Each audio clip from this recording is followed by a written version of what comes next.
viewers, welcome to Coffee with Share Guru. Today we have a guest with us, Mr. Joydeep Sen. Welcome to the show. Thank you. तो mister Joydeep, आपने भी देखा होगा कि किस तरीके से चीजों में बार बार एक चेंज आ रहा है। एवरी मंथ आरबीआई एक मीटिंग कंडक्ट कर रही है। अभी तक मार्च से लेके अब तक ये तीसरी मीट थी उनकी प्रेस कॉन्फ्रेंस की। तो पहले तो हम ये समझना चाहेंगे कि जो रेपो रेट में बार बार ये लोग कभी इसे घटाते हैं और कभी बढ़ाते हैं, तो इसका क्या इम्पैक्ट आता है और इसकी वजह क्या है? मतलब इसको ऊपर नीचे करने की वजह क्या है? तो ये जो आरबीआई का रेपो रेट है, ये क्या होता है, पूरे अर्थव्यवस्था में या पूरे देश में जो भी इंटरेस्ट रेट है उसके लिए एक संकेत है। संकेत मतलब आरबीआई ने रेट कम कर दिया, उसका मतलब ये है कि आरबीआई संकेत दे रहे हैं कि पूरे अर्थव्यवस्था में इंटरेस्ट रेट कम हो। और जब कभी वो बढ़ाते हैं, इसका मतलब वो होता है वो कह रहे हैं कि पूरे अर्थव्यवस्था में रेट बढ़ा दो।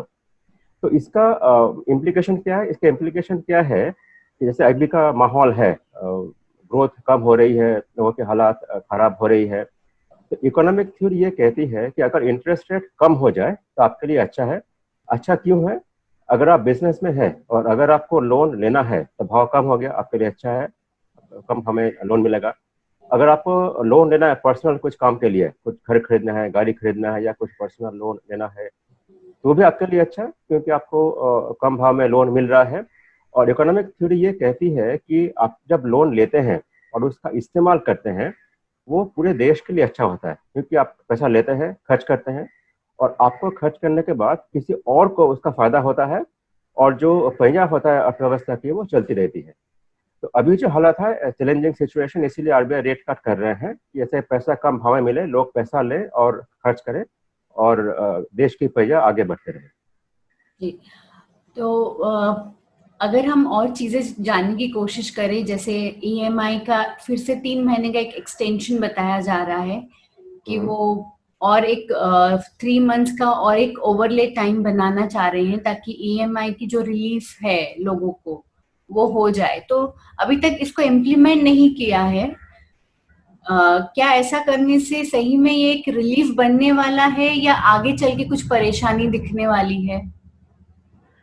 इसमें जो सबसे बड़ी बात है और जो सबसे महत्वपूर्ण बात है वो ये है, ये जो ईएमआई की छूट है, ये जो मोराट है 3 महीने की, ये 6 महीने की, इसमें आपको इंटरेस्ट चढ़ता रहेगा। और ये बहुत ही इंपॉर्टेंट बात है क्योंकि अगर आपको मालूम नहीं है तो आपको ये लगेगा कि मुझे 3 महीना या 6 महीना ईएमआई नहीं भरना है, तो आप खुश हो गए। लेकिन ये जो 3 महीना या 6 महीना है जिसमें आप ये ईएमआई नहीं भर रहे हैं, ये 3 महीना या 6 महीने का जो इंटरेस्ट है वो चढ़ता रहेगा। इसका मतलब है जब आप बाद में पे करेंगे 3 महीने 6 महीने के बाद, आपको जो पहले का ईएमआई था वो तो भरना ही भरना है और ये 3 या 6 महीने का जो इंटरेस्ट है वो भी भरना पड़ेगा। इसका मतलब है या तो ईएमआई का अमाउंट बढ़े या फिर जो अवधि है जितना महीने का था पहले से, उसमें और 3 महीने या 6 महीने या 7 महीना ऐड हो जाए। तो आपको ये बात ध्यान में रखना है। इसका मतलब ये है अगर आपका हालात बहुत ही खराब है, आपके पास कुछ भी पैसा नहीं है, तो लीजिए, यानी 3 महीने 6 महीने का छूट लीजिए। लेकिन अगर आपके पास पैसा है तो आप ये छूट ना लें। इसका रीजन ये है कि अगर आपने ये छूट ले लिया तो आपके ऊपर इंटरेस्ट चढ़ता रहेगा। तो देखा जाए तो कहीं ना कहीं घूम फिर कर ईएमआई पेयर्स के लिए कोई रिलीफ, ऐसी बड़ी कोई रिलीफ दिखाई नहीं दे रही है। हाँ, और इसका रीजन ये है कि आरबीआई क्या है, जो बैंक्स है, बैंक्स के जो सीधी भाषा में कहा जाए बॉस है, देखभाल वही करते हैं। तो अगर आरबीआई ये कह दे कि 3 या 6 महीने की सीधी छूट है तो बैंक की कमाई कम हो गया। तो आरबीआई शायद वो भी नहीं कर सकते, कुछ ऐसा कह दें कि बैंक की कमाई कम हो गया, तो ठीक है। आई मीन अगर किसी का हालत बहुत ही खराब है तो वो उनको छूट ये लेना ही पड़ेगा, अदरवाइज मत लीजिए। ओके। जैसे आरबीआई ने एक और चीज की है मीटिंग के दौरान कि एनपीए क्लासिफिकेशन के जो दिन है उसे बढ़ा दिए हैं। पहले 90 डे हुआ करते थे, अब 180 डेज कर दिए हैं। तो इसका जो दिन जो बढ़ाया है, इससे क्या फायदा होने वाला है या किस तरीके से उन्हें रिलीफ होने वाली है जो लोन पेयर्स है या जिन्होंने लोन ले रखे हैं उसके ऊपर उनको इंटरेस्ट भरना है? हाँ, इसका मतलब क्या है, जो इंडिविजुअल्स है या जो एमएसएमई यानी माइक्रो स्मॉल मीडियम एंटरप्राइज, छोटे कारोबार जो हैं, क्या होता है कि अगर आप पे नहीं करेंगे तो आप डिफॉल्टर कहलाएंगे, और उसके जो नियम है कि आपने इस अवधि तक नहीं भरा तो आप डिफॉल्टर कहलाएंगे। अभी जो माहौल है, जो हालात है, सबको मालूम है, आरबीआई को मालूम है, सरकार को मालूम है। तो वो क्या कर रहे हैं, वो कुछ छूट दे रहे हैं। जैसे कि एमएसएमई के लिए कुछ वो 3 लाख करोड़ का पैकेज अनाउंस किया है, मतलब वो उतना लोन देंगे, सॉफ्ट लोन देंगे, गारंटीज देंगे। तो मतलब वो क्या कर रहे हैं कि ये हालात में आपका हाथ पकड़ने के लिए कुछ छूट दे रहे हैं, आपको लोन दे रहे हैं। अगर आप रिपे नहीं कर पा रहे हैं तो आप डिफॉल्ट नहीं कहलाएंगे। तो ये एक छूट है, जो स्मॉल बिजनेस है, जो छोटा कारोबार है, उनके लिए ये अच्छा है कि आप उतने दिन तक, उतने अवधि तक आप डिफॉल्टर नहीं कहलाएंगे। फिर it's like a humanitarian thing, ये हालात को देखते हुए ये कुछ छूट अभी के लिए दे रहे हैं। ओके, सिचुएशन थोड़ी अनफेवरेबल है सभी के लिए, तो आपकी एडवाइस क्या होगी कि इन्वेस्टर को, अगर कोई इन्वेस्टर है, जैसे मतलब इस माहौल में अगर 5% भी इन्वेस्टर है जो अपना थोड़ा पैसा इन्वेस्ट करना चाहता है या कुछ सेविंग करना चाहता है, तो ऐसे माहौल में कौन से ऑप्शन चूज करने चाहिए? हाँ, जिनको सेव करना है, पहली बात है वो घबराए नहीं, आप बिल्कुल सेव कर सकते हैं। ऐसा कुछ वो नहीं है कि सब कुछ खराब हो गया। तो पहली बात है सेफ्टी। तो सबसे सेफ कौन है? जो सरकारी है, जैसे मान लीजिए पोस्ट ऑफिस डिपॉजिट है, वो सरकारी है, वो बिल्कुल सेफ है। जो आरबीआई की स्कीम है, आरबीआई सेविंग्स बॉन्ड है 775, वो बिल्कुल सेफ है।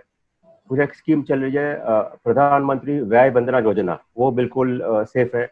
एक है senior citizen saving scheme post office का, वो बिल्कुल सेफ है। बैंक डिपॉजिट भी सेफ है। आप बोल सकते हैं कि जो भी है, येस बैंक का कांड हुआ था, पीएमसी बैंक का कांड हुआ था, जो भी है, आप अच्छे बैंक में सेव करें तो वो भी सेफ है। और म्यूचुअल फंड भी सेफ है। आप बोल सकते हैं कि इतना सारा डिफॉल्ट हुआ, टेम्पल्टन ने शट डाउन कर दिया, ये है वो है। आप देखिए म्यूचुअल फंड में कौन सा फंड में सेव कर रहे हैं। अगर फंड अच्छा हो, गवर्नमेंट सिक्योरिटी फंड हो, या ओवरनाइट फंड हो, या अच्छे क्वालिटी का लिक्विड फंड हो, तो उसमें भी डिफॉल्ट नहीं होगी, तो आप उसमें भी सेव कर सकते हैं। जैसे इक्विटी सेविंग्स हो गया, इक्विटी में निवेश करने की जो बात है, ठीक है, अभी मार्केट में गिरावट आई है, लेकिन अगर आपकी अवधि है 5 साल, 10 साल, 15 साल आपको अवधि है, तो आपको लंबे होराइजन में उसमें भी रिटर्न्स मिलेगा। तो कहने का मतलब यह है, घबराइए नहीं, आपको निवेश करना, आप सेफ्टी देख के, आपको होराइजन देख के आप बिल्कुल निवेश कर सकते हैं, कोई घबराने की आवश्यकता नहीं है। मिस्टर जॉयदीप, एक क्वेश्चन आ रहा है व्यूअर का, वो जानना चाह रहे हैं मोराटो पे, कि मोराटो हम्म अभी अभी जो एक्सप्लेन किया था हमने, हम्म उसके ऊपर अगर टाइम मिल रहा है और हम्म टाइम के साथ इंटरेस्ट भी हमें पे करना पड़ रहा है, तो हम्म इसे फिर से हम थोड़ा अगर समझने की कोशिश करें कि अगर किसी हम्म ने ऑप्ट कर लिया है इस ऑप्शन हम्म को कि हम 3 महीना लोन नहीं भरने वाले, तो ये कि हम्म 3 महीना रिलीफ दिखने वाला है उसको? आपको सिर्फ 3 महीने की एक छुट्टी मिल रही है कि अगर आप ना दें, ना भरें, तो आप डिफॉल्टर नहीं कहलाएंगे, उतना छूट मिल रहा है। तो मान लीजिए जो आपका ईएमआई है, उसमें 2 कंपोनेंट है, एक है प्रिंसिपल, एक है इंटरेस्ट। तो वो जो प्रिंसिपल या इंटरेस्ट कंपोनेंट है, वो तो आपको बाद में देना ही देना है। और जो भी आपका इंटरेस्ट रेट है, वो इंटरेस्ट रेट के हिसाब से ये जो 3 महीने का इंटरेस्ट है, इसके ऊपर और चलेगा। या फिर आपने 3 महीना और ले लिया, 6 महीने का ले लिया, तो 6 महीने का इंटरेस्ट इसके ऊपर से और चलेगा। ये है, ऐसा हिसाब है। ओके। यही सीधे शब्दों में कहा जाए, अगर आपने कुछ मान लीजिए 10 साल का लिया हुआ है ईएमआई, आपका हाउसिंग लोन है, 10 साल का ईएमआई है, आपने 3 महीने का छूट लिया, तो आपका ये हो जाएगा 10 साल 3 महीना, या फिर 10 साल 4 महीना। इसकी रीजन क्या है? 10 साल 3 महीना तो होना ही होना था, क्योंकि आपने 3 महीने का छूट लिया हुआ है, या 6 महीने का 10 साल 6 महीना हो गया। लेकिन ये टाइम का जो इंटरेस्ट है आपको वो भी चलेगा, यानी कि वो हो जाएगा 10 साल 4 महीना या 10 साल 7 महीना, क्योंकि जो बाकी इंटरेस्ट है आपको वो भी चलेगा, ऐसा हिसाब। Thank you for joining us mister Joydeep, और बहुत ही अच्छी तरीके से हमें बारीकियां समझ में आई हैं कि प्रेस कॉन्फ्रेंस में अभी तक क्या हुआ था, और जिस तरीके से आरबीआई ने चीजों को थोड़ा तोड़ मरोड़ के बताया है और थोड़ा से डिसीजंस को अपना चेंज किया है माहौल को देखते हुए, आई थिंक वो कहीं ना कुछ कोई तरीके से बेनिफिट जरूर करेगा सभी के लिए। तो हम फिर से हाजिर होंगे आप लोगों के साथ। Please like and subscribe our channel, and हमारे जो गेस्ट है वो हमेशा ही जुड़े रहेंगे आप लोगों के सवालों को लेकर, ताकि आपके हर सवाल का जवाब दिया जाए। Thank you for joining. Thank you.